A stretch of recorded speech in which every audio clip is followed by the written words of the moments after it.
So the sect of financial opportunity. First of all, I need to know, did Mahogany and Liberation sign off on these quotes? Absolutely not.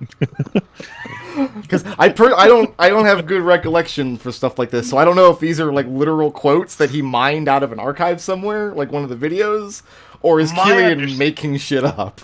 My understanding is that Kelian is making shit up, which I find to be better. The first quote. That's totally. So he's included 2 quotes. The first one from Mahogany, water genasi, and small business owner. Kelian's great. He made my taxes go away.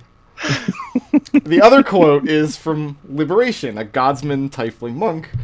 I know Kelian's a good guy because he hates losing Jink. If he's giving you a loan, that means he's found something in you worth investing in.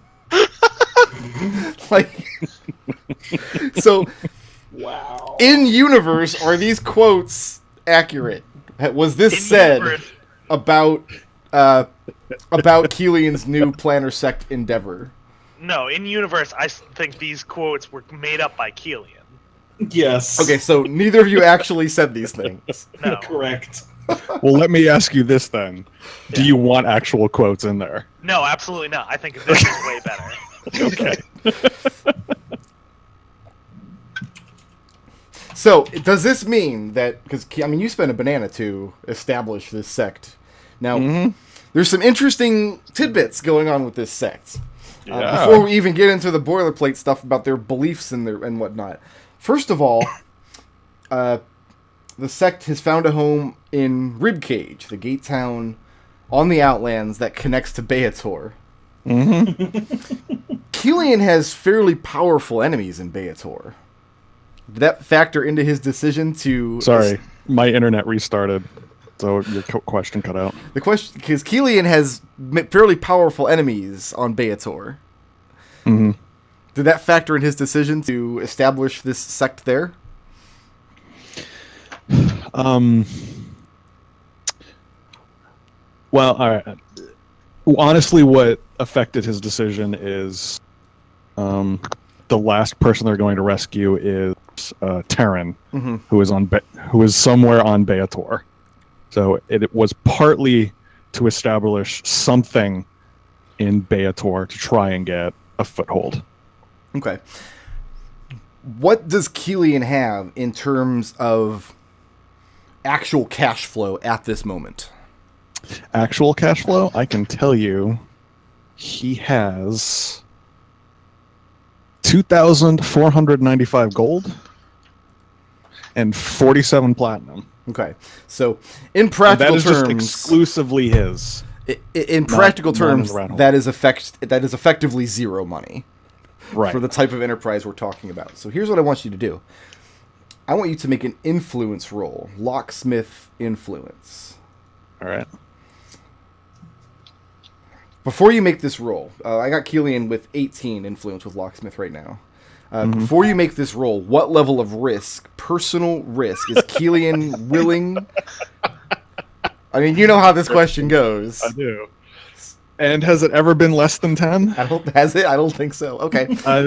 I mean, Kelian has never said less than 10. Go ahead and make this influence this is roll. by far the most reckless, well, comparatively speaking. We're gonna take it one brick at a time here. All right. So go ahead and make that influence roll. Make it at advantage. All right. I think I can make it at advantage. That is a influence would be +4. Do I have proficiency to this as well? Yes, you do. So that's a 28. Yes, a 28. Okay. Now, Kelian struck a bargain with Lady Ligris that she would have exclusive access to locksmith information pertaining to dealings in Beator. Is Kelian making good on that? Here's what this is going to change. He would make good on that. Let me explain what the two options are, because you might not want to... because you got 28 on your influence. What that means is that Locksmith has a considerable amount of information that you can put to use. You have information about let's say, just to start with, a group of Beatisu mercenaries that you can run in there, and with a very small amount of money, get them to kind of act as your protection in Beator, so you can get established, not in Beator, in the Outlands, so you can get established in Ribcage. You have the goods on them. You're going to basically blackmail these guys. Your two options regarding Ligris are: let her know that you're setting up this operation, and share with her the information you have to compel these mercenaries to work for you. If you decide to do that, then she will know what's going on regarding these mercenaries and might act accordingly. If you decide not to, then at this moment she will not know, and then it will be up to Kelian to protect the secret somehow. So those are your options right now.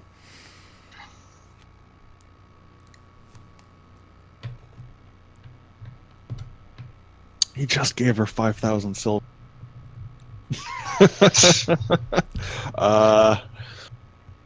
No, Kelian will do this. Kelian will do this on the up and up. He'd share the information. Okay.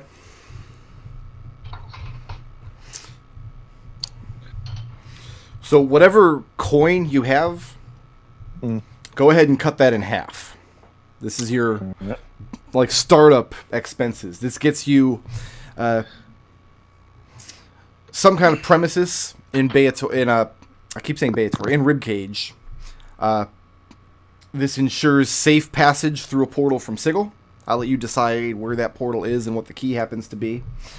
And this compels a group of Beatisu mercenaries to ensure that your place isn't knocked over, robbed, set on fire, what have you, while you're away from it. Who do you trust to run this business while you're away? That is an excellent question.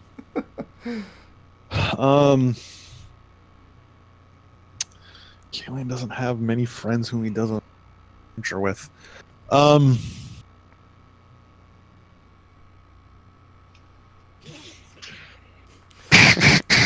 you what, you go ahead and ruminate on that while I put Riot in the hot seat here for a minute. Riot. Mm-hmm. Right now, we've never really established how opulent the Temple of Osprey in Sigil is. However, it's been doing good works, it's been attracting more followers, and at the moment there are at least 600 gold worth of alms because Liberation emptied his pockets.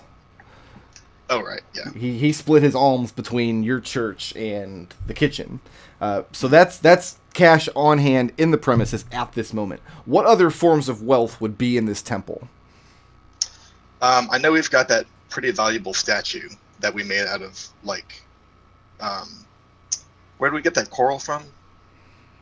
I Somewhere dumb. can't recall, but it was some off-plane coral. Is it? We got that. We've got there's probably some work that's been done in the basement. I know that we dug out that big hole, and probably by now Yashnars has managed to fill it. Yeah, Yashnars So is maintaining like an aquarium in the sub-basement. Yeah, so there's some nice fixtures down there. Okay. We've got the mirror I have hanging in your room. Yeah, but that's yours. But Okay. the question It sounds like wasn't you're getting robbed, so the question wasn't how much of the wealth is Riot's. The question was how much Oh. wealth is on the premises. Yeah, well, There's like a there's our 2,500 cherry frame mirror that we use for scrying. Right. Okay. None of Riot's personal wealth is on the premises because she keeps that all in her bag.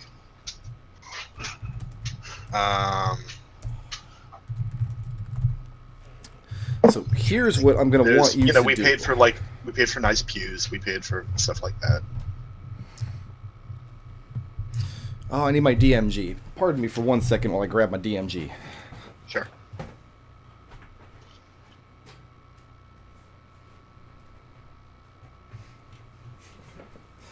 I have my Volos book on the table, but not my DMG.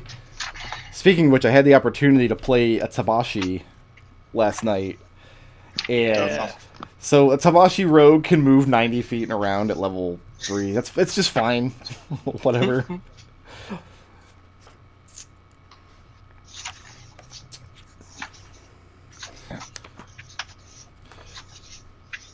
Riot. Mhm. Roll me a D100. Oh, okay. Roll high. Yeah. I mean, high would be better. High means your church is doing better at the moment. Yeah. Let me color this metal one. How do you color the metal one? I know that. There's an option to take it to turn it to metal. Oh yeah. It's Oh, right material. with There it is. I see it. Okay. So metal one's 10s. Oops. 19. 19. Roll a D100 one more time. Okay.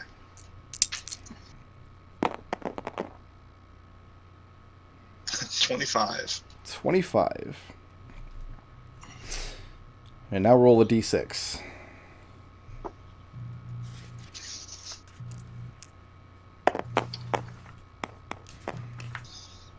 Low today. 1. 1. Your church is not doing so well in terms of acquiring, like, magical artifacts in the way. All you've managed to get so far in the year or so since you've been established is a single potion of resistance. That's it. That's what you've got right now. Yashnars doesn't think this is anything to worry about. In time, you will have relics to show pilgrims and things, but he's not real big on shiny objects anyway. Neither is Riot, frankly. Sure, Riot doesn't see the problem with this. You put a potion of resistance on like a plinth. It's just in there. And then above it in like a golden frame is just hanging like priceless artwork of a painting of the potion of resistance. Actually, okay, well, here's the thing. Yeah. Riot asks, like, when we have this conversation with the Ashnars, Riot asks, oh, is that important? He says if it was his decision, he feels more good could be done for Osprey faster if they did have a relic. And then while you're having this conversation, he is eyeballing your trident. Okay. I'll see what I can do.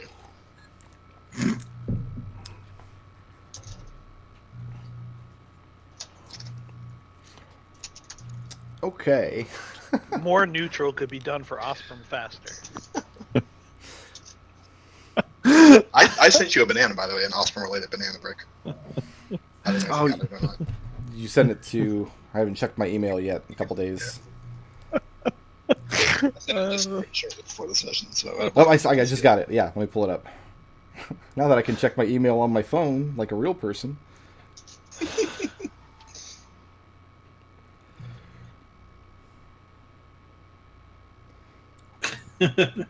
And suddenly everything changes.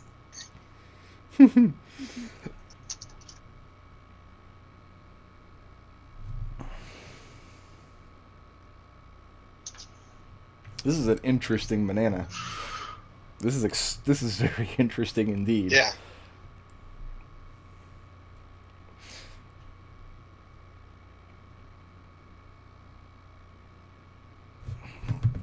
Okay, so nothing's going to happen with this for probably a few weeks. No, I understand. But I just thought that since we were doing Osprey-related stuff, you should know about it. it's pretty good though. It'll thanks for causing me a story rewrite down the road. I really, really appreciate it. Okay. I try to do that with every single banana I spend. Right. Riot. Mhm. You get to take 2 turns in a row because you're my favorite. Cool. Is the other... Okay, I'm not looking for this next turn, but yeah, sure. Last session, you spent some time in a cell. What does Riot remember about that cell and about where it was and the conversation she had with her jailer? She remembers the cell pretty clearly because she spent a good amount of time writing a description of it. And though she doesn't have the description, she has a memory that she used, like... She spent some time studying every inch of that cell. Okay. Because she had to write it all down.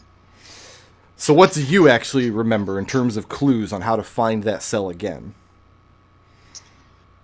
How to find that cell again?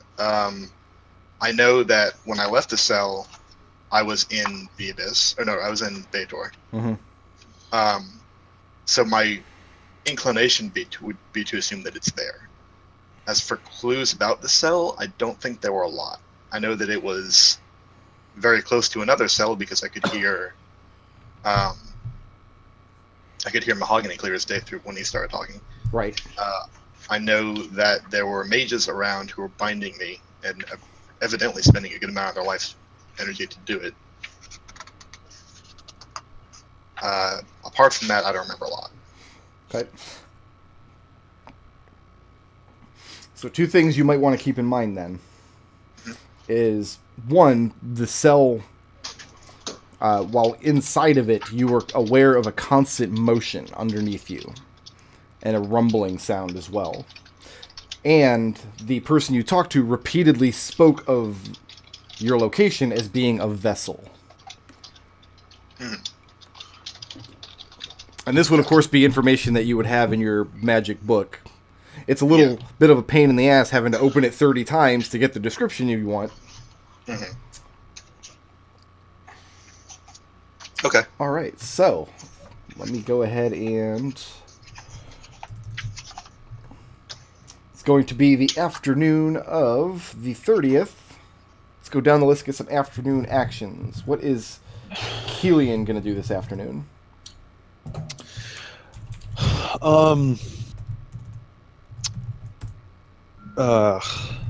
Kelian, what I had hoped to do at the end of the last session is do research on Arcanoloths. On Arcanoloths specifically? Yes, because that seems like who we're going to have to deal with to try and find this Eldov character. There are 2 basic ways to do this kind of research. I mean, for one, you can go to a place that just collects tomes about all different kinds of creatures and fiends from across the plains and learn that way. Or you can meet an actual Arcanoloth who lives in Sigil and talk to him about it. Oh, that sounds way more fun. I know, right? Let's. Oh, is everything Kelian has just done? Yeah, let's do that. What would be the easiest way to get Kelian to roll a D15? Let's call it a D12. D12. We'll just say that there's no chance that this Arcanoloth is in the Indepts or the Anarchists. That doesn't seem right. He's neutral, right? 3. 3.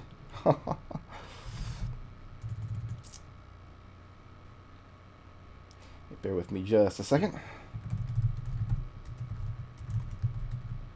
Now, we're coming off about a week of, fast-forwarded downtime. During this time, Nath would have been off playing doing his research. So if you have anything that you want to make sure got done during that downtime, just let me know when I call your name here. Okay, and Kelian has also sent another bouquet of flowers to Factal Reese. Liberation, what's your action this afternoon? I'm going to go track down Ragnall to give him kind of a debriefing of how the whole debacle went with the Illithids. Ragnall? Was he your smoke guy? No. He's the slave guy. Your slave guy. Yeah. I got a slave guy. The guy who sells you your slaves? Exactly. I got a guy. I genuinely don't remember who this character is that you're... He's the guy that I got the from the banana. The guy who gave me the hand axe. Oh, the barrier guy, yeah. Yeah. Yeah, we did name him, come to think of it. We did! I have him in my NPC list as just the barrier because I didn't think we named him. Okay. What is Mahogany's afternoon action? Alright, I'm going to spend my week kind of beefing this one up and doing the uninteresting role-playing parts of this, which is that what I'm going to do with today's session is go to the ciphers and ask them what they know about different forms of mind control and domination and how to remove them. How to recognize and remove them. The uninteresting part I consider the research, like checking other stuff, checking libraries. This is I'm going to go to the cipher high-ups.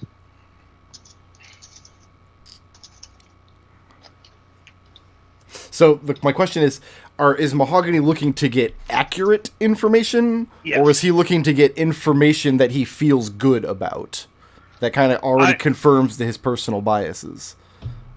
Mahogany wants accurate information because he wants it to be testable. Okay. If that's the case, the Ciphers is probably not the faction you want to go with. Oh, yeah? Because Ciphers tend to act a lot on instinct. And a lot of the higher-ups, which in the Ciphers tends to mean sorcerers, they basically see it as a failing on your part if you allow your mind to be taken over. Your mind should be in a place where it's not, where people can't get into it. Your mind should be strong enough to resist those kinds of powers. So you'll get information about how to do it, but it might not be the best. A good place to go, let me think. Which would you turn up in your research? We'll say that I found that information then, because I'm a Cipher and I clearly have to do the thing I said I did, as part of the uninteresting non-roleplay. Yeah, that's fine. It's just that kind of magic's not really in the Cipher wheelhouse. Unless you're a Reese and you choose not to use it, then you turn into a sheep. So, two options kind of present themselves. The first is the really boring option. Would be the governors. The governors, if you go in there and you spread around enough jink, you'll get FaceTime with a wizard of the Fraternity of Order who has dedicated his life to studying this kind of magic and can share some secrets with you. The other place to go would be the Gatehouse. Speak to the Bleakers. The Bleakers they do a lot of work in kind of fixing minds and dealing, like they're kind of a Saint Mungo's kind of thing, where they have magic that can go in and blank your mind so the things that ail you no longer do so. I'm going to say that as far as this is against what Mahogany has done in the past... Oh, wait, the Bleakers! No, yeah, let's go to the Bleakers. Okay. And this is kind of a sideways way of tackling the problem, but a lot of people end up at the Gatehouse because of this kind of magic going too far. Going too deep into somebody's brain and breaking something. Yeah. Okay. How much money is Mahogany willing to pay for this information? Let's call it 500 gold to start. Okay. What is Nath doing this afternoon? Casting my own plane shifts to jump around. Do I have any extra free downtime during the week, or is that pretty much my whole week is going places and scribing spell books? No, you have more downtime in the week if you wanted to do another. So during the downtime, I'm going to spend a fair amount of resources researching this vial of star liquid that I've been carrying from Reese. Okay. And then during the actual in-game action, I'm going to go ahead and cast Ascending to one of Dwath's agents and see if I can arrange a meeting. So I haven't been in contact with them for a while.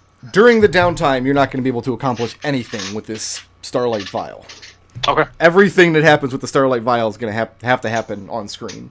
Okay. As far as... Well, I mean, I just meant if there's any checks or research or resources I could spend without actually, just free work, basically, but okay.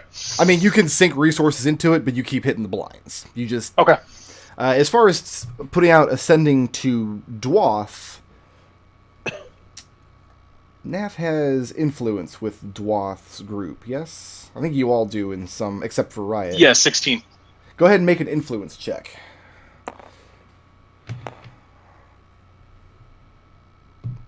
That would be a 15. A 15, okay. Dwath is currently, when you put out your sending to one of his underlings, it's a very brief message, but he's currently consolidating his power in a sheep herding village on Mount Celestia, some few weeks travel away from Heart's Faith.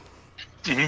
And they trust in telling you this information because they think the recent news with the Harmonium kind of losing face in Sigil. Mm-hmm. They think the time is almost ready for Dwath to come back in force. Okay. If you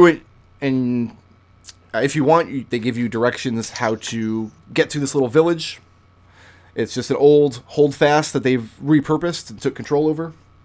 I'll do another sending in response. I need a name and a approximate location, and then I'm going to go to the bazaar and buy a tuning fork for Mount Celestia. Okay. Is it now as far as your afternoon action today? Is that what you're doing? Is Yep. traveling out there? Okay. Is there any problem, or can I just buy that tuning fork for the 250? No, just go ahead and buy it for the 250. Cool. Actually, buy it for 150. Okay. Mount Celestia has, because it's a more visited destination, especially for primes that pop into Sigil, those tuning forks would probably be more common. And the powers of Mount Celestia also are much more receptive to people just popping in with forks. It has to cost $250 by definition. And Riot, what's your afternoon action today? All right. I leveled, so I think I have to spend a bit of time leveling. You can do that during the previous week, it's fine. Well, Riot spent the previous week walking back to Sigil from That's why we have across, the week. across the blasted plains of that's Daedor. right. Yeah. So I don't think she had that time. Yeah, she took a field trip. You can level as part of that time if you want, so Okay. you don't have to skip an action today. All right. I'm gonna put the word out among the group that I'm planning to head to the Kodrashi Sea. Both because apparently Yashmaros thinks we need relics, and also because I had that sort of arrangement with Duke Gransterius where he wanted. What did he want? Do you want just the skulls, or do you want the entire bodies of that one team? He wanted their bodies. The Sultry Seven. Yeah, he wanted their bodies. He told him he got crushed under rocks, and he wanted you to retrieve. I mean, all that's going to be left is bones at this point, but Yeah. yeah, he wanted their bones. Okay.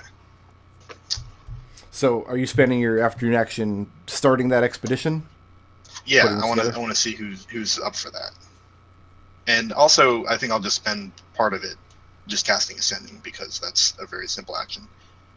I'm going to cast it to Reese, and the sending is just any progress on Jade Ball. And the sending is not... no response. She doesn't get back to you. Okay. I have to go to my favorite website. Google.com. Well, yeah, but I went into the Google search bar and then typed fantasy name generators, and it brought up fantasynamegenerators.com. That's your favorite website? It's a pretty good website. I I cry think- for the person that invented DNS right now. Why? That's the whole point of having a name for a website, is you don't have to remember the IP address. But now people just type the name into Google. So why Well- do we not just go back to IP addresses? They gave me this Omnibox. Like, what am I supposed to do? Not use it?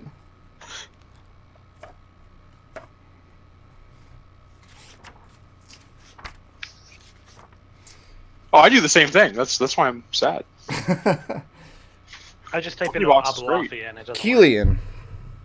Yes, sir. You start asking around. You want to learn a little something about Arcanoloths in general. The first thing that you would know, just kind of right off the bat, is one of the months of the year is called Arcanuous, after the Arcanoloth.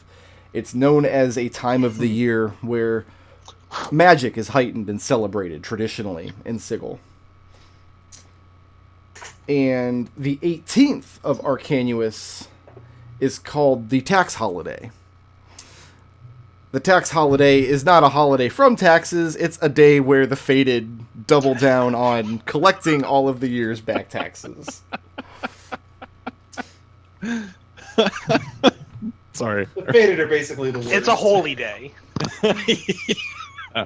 Yeah. We started with that, I think. I feel like that was when we started the campaign. No, you started in Amnesius, Oh, okay. which is where you are now. I think we're in Queen Temper now. So it is feel where like we we did started the that. campaign. I feel like we did that, though. Anyway, sorry. There is an Arcanoloth named Give me a second to think about how I want to pronounce this. Jeffrey. Zamewee? Samewee. Samewee. Samewee. It's Szemui.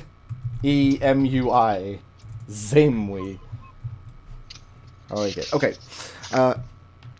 Who is very open to receiving visitors. He is known to be an expert on the Blood War specifically. He is a Blood War historian who is quote-unquote retired in Sigil. I put that in scare quotes because no fiend is ever really retired. Yeah, that sounds silly. So 2 things you know about the Samewee from asking around or 3 things, I guess.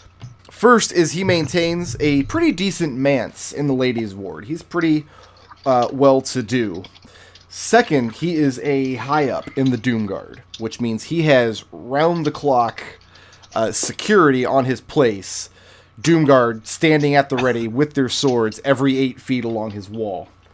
And third, if you want to know anything about the history of the Blood War, he's your guy. He maintains a personal library and has contacts all throughout the lower planes. And he happens to be in Arcanoloth. He sounds like my guy.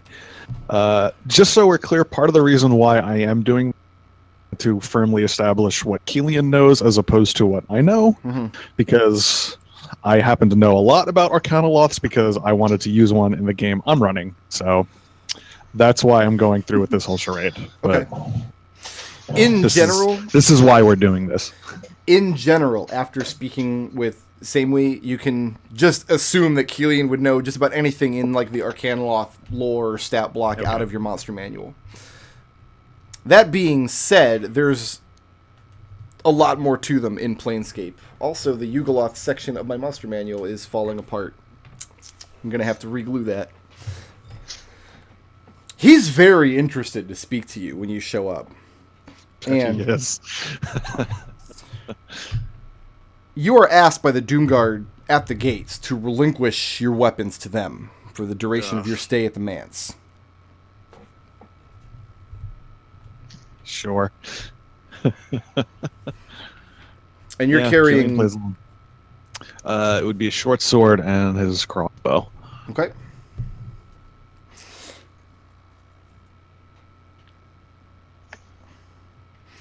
Two things are very off-putting when you first meet Zamewee. He actually calls you into his...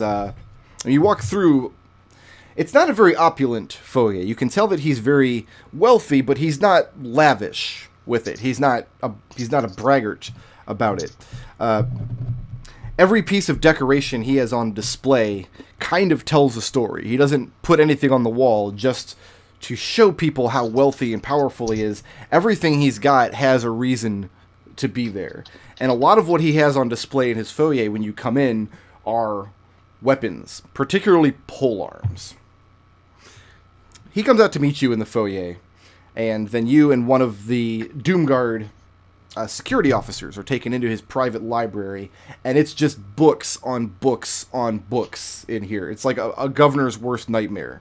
You see, just at first glance, just books stacked on books. There doesn't seem to be any rhyme or reason to it. Doesn't seem to be any organization. In the center of the room, he has a little table set out with a decanter of wine, 2 chairs to sit in. And there's like a 5-foot circle around this little table where the stacks of books just begin. And a very familiar smell hits your nose when you step into this room and you smell this wine. You've had dealings with this wine before. You once went to Mount Celestia to steal the fire sack of a red dragon that could be used to create this wine for a benefactor on Arborea. And when the smell of it hits you, Samewee looks at you knowingly and asks if he can pour you a glass.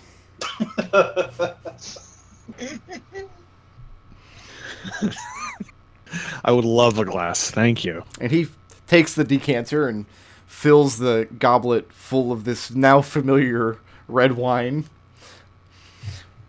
And he congratulates you. He says he's honored to have the opportunity in person to offer his congratulations and his gratitude for Kelian's role in the 400 souls. You have done a great boon for the citizens of this good city.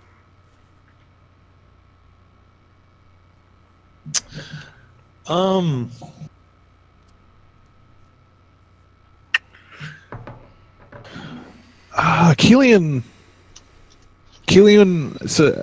says to save the congratulations and thanks for the other members, the other rescuers who wanted to save the souls. That if it were up to him, his version of mercy would have been to do something completely different. And the Arcanoloth clasps his hands together, says, virtuous, courageous, and humble to boot. Make a wisdom saving throw. Against compliments. Hey, do you know what I get at level 15? Proficiency in wisdom saving throws. Hey, there Is it that is. what Slippery Mind is these days?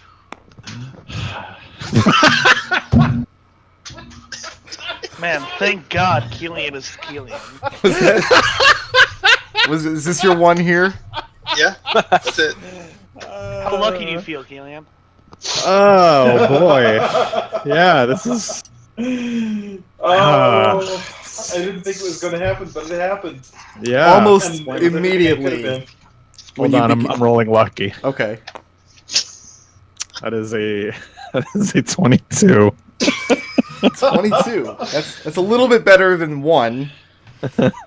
Almost immediately after you sit down and you're having a conversation, you feel the familiar sensation of detect thoughts. The Arcanoloth probing into your mind and you just instantly shutting him out. And he doesn't say anything when he realizes you've done this, but he sneers, he looks impressed, and then he takes his seat at the table surrounded by his books and asks to what he owes the pleasure of your visit. Well, one, if you want to ask me something, just ask me. My life is an open book. 2, I have a feeling I'm going to need to deal with Arcanoloths in the future. And I'm afraid the only thing I know is of your existence.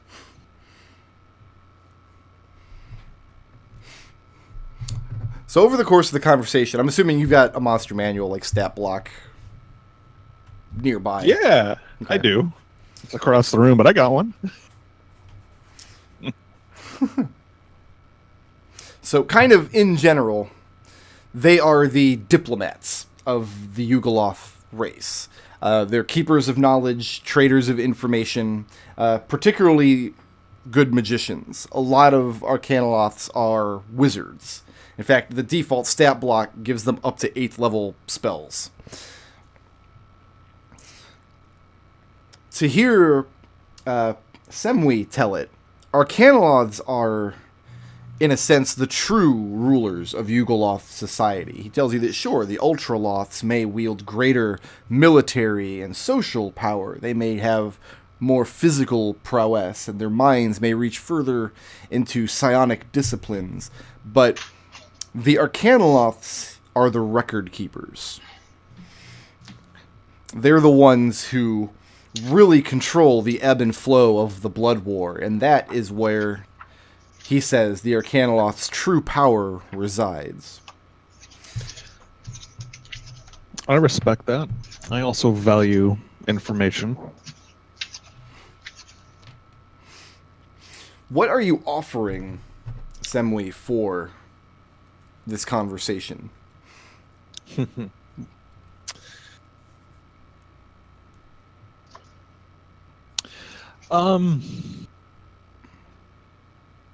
Let's see.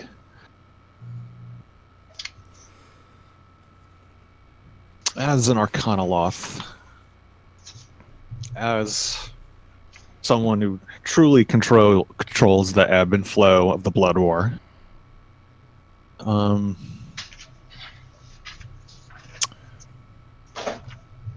What does the name of an abyssal lord mean to you?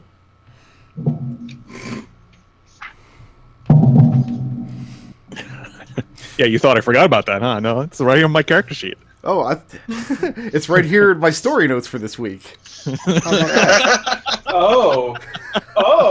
I was beginning to think you'd forgotten about it. He tells you that true names have great power. And that's it. That's all he says on the matter.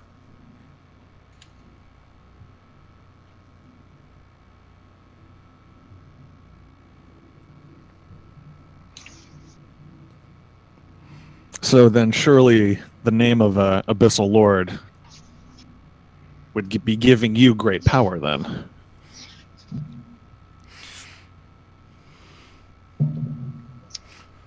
Make an insight check.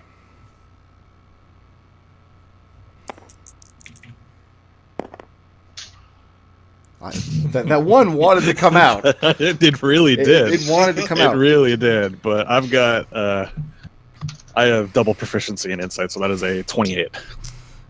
The Arcanoloth's facade does not break, but you can tell that he's starting to get angry. You get the sense that he feels like he's wasting his time talking to you because you're kind of offering him something there's no way you could possibly have. He says, in response to your question, that somebody with that sort of knowledge would be able to tip the scales of the blood war in the short term. They would be able to dictate a military loss or victory for either side. They would be able to destroy particularly powerful commanders on either side or save them. In other words, it sounds like the perfect thing for you. The question is, how do I prove that I have it?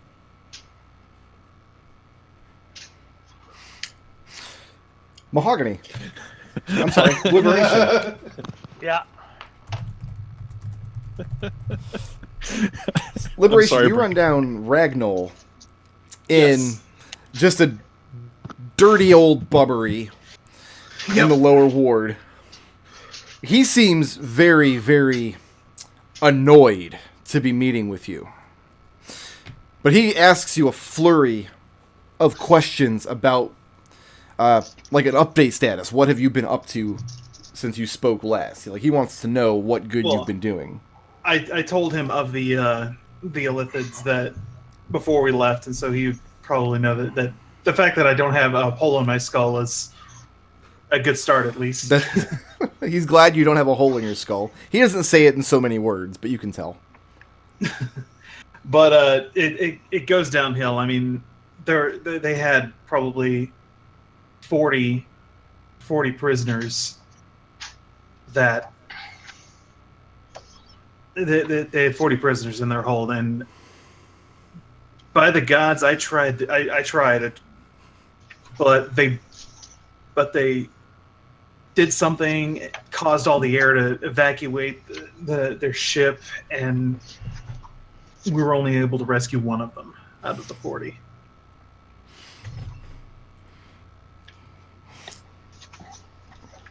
He tells you that there are situations you will face with people who believe death is preferable to servitude. There will be times where you're going to have to make that call.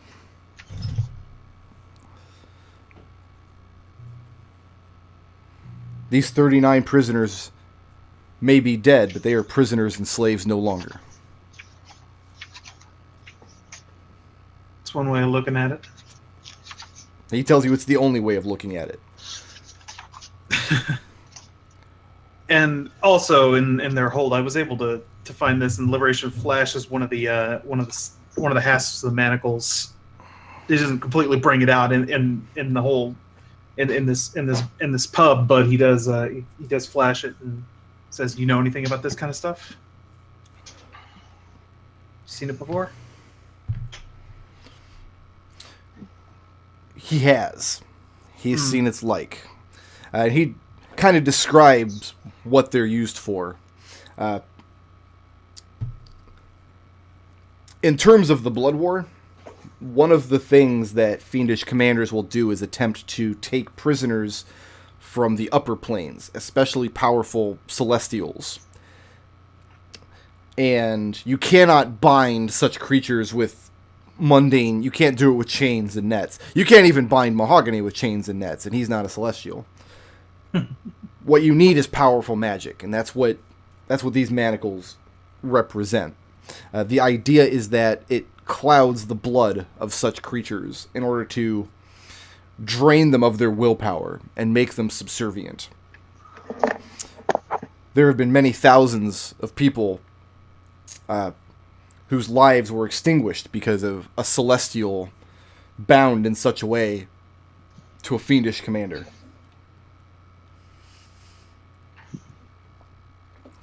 My companions, their first intent was to send these to a place where they wouldn't be used ever again, and I tend to agree with them, but I wanted to ask your opinion before I made that decision. He says, as far as he's concerned, he doesn't have an opinion on what you do with your own booty. It's up to you what to do with this item now that you have it. All right. He would not suggest wearing it. Oh, no, I wasn't planning on it. Let's see.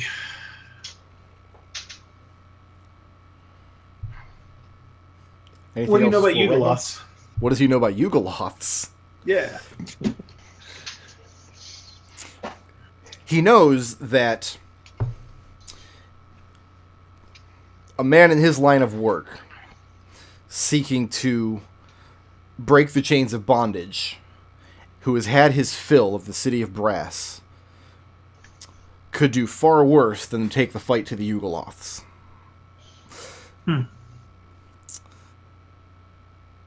Make an insight check. Because his philosophy on liberation is a little different from Liberation's philosophy. Make this at advantage. You're a Godsman. Still, considering you're older 3, that's very helpful of you. 9. Lovely. 9. Okay. There's something you don't like about that answer, but that is his answer.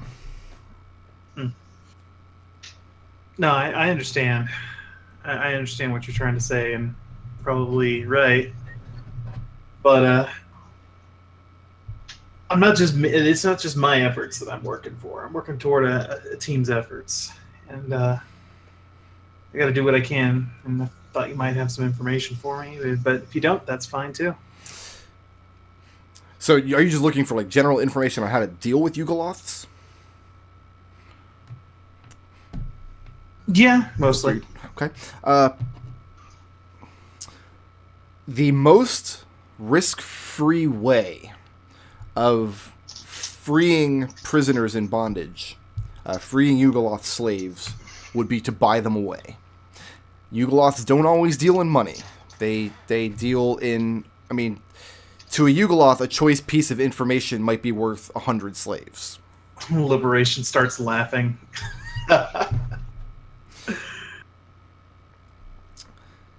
Because he's thinking about that damn succubus. Motioning to the axe that you carry, he tells you that breaking into a Yugoloth camp or a Yugoloth stronghold or whatever the case may be, with the intention of just hammering down doors and breaking chains, would be an excellent way to get yourself killed or worse. Makes sense. If this is a foe you want to face, you would do well not to face it on the field of battle. Okay. All right. That's really good advice. Thank you very much. What else do you have for Mr. Ragdoll? Buy him a pint. Buy him a pipe. Pint. Pint. Yeah. Pint of bitter, man. That's it. That's all. Mahogany. Go ahead and wipe off 500 gold pieces. Oh, I would love to. Okay. You're a few minutes into a meeting with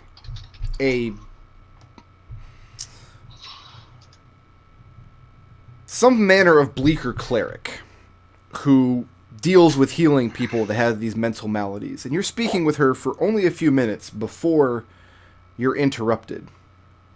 Mm-hmm. You're told that acting Factal of the Bleakers wants to sit down with you. They say acting Factal, not like acting Factal and then a name.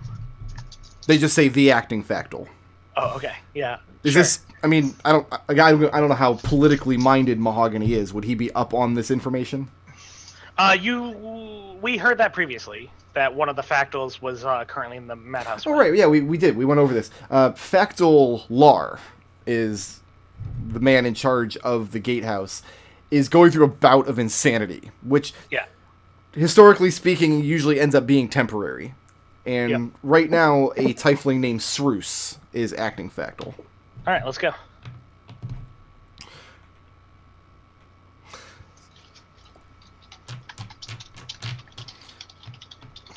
Meeting with Sroos.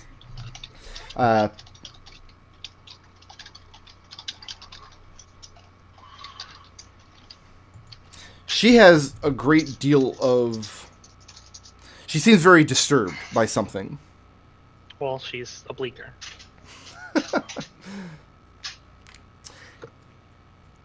She starts hammering Mahogany with all sorts of questions about why he and his companions came here previously to speak with the oldest Barmy. And Mahogany just says it seemed like the thing to do at the moment. And I mean, she pushes for more information than that. Like, she needs to know who did you think this man was? Why did you want to speak to him? She's kind of accusatory. She asks if you had any role in creating the disturbance that you experienced on that day.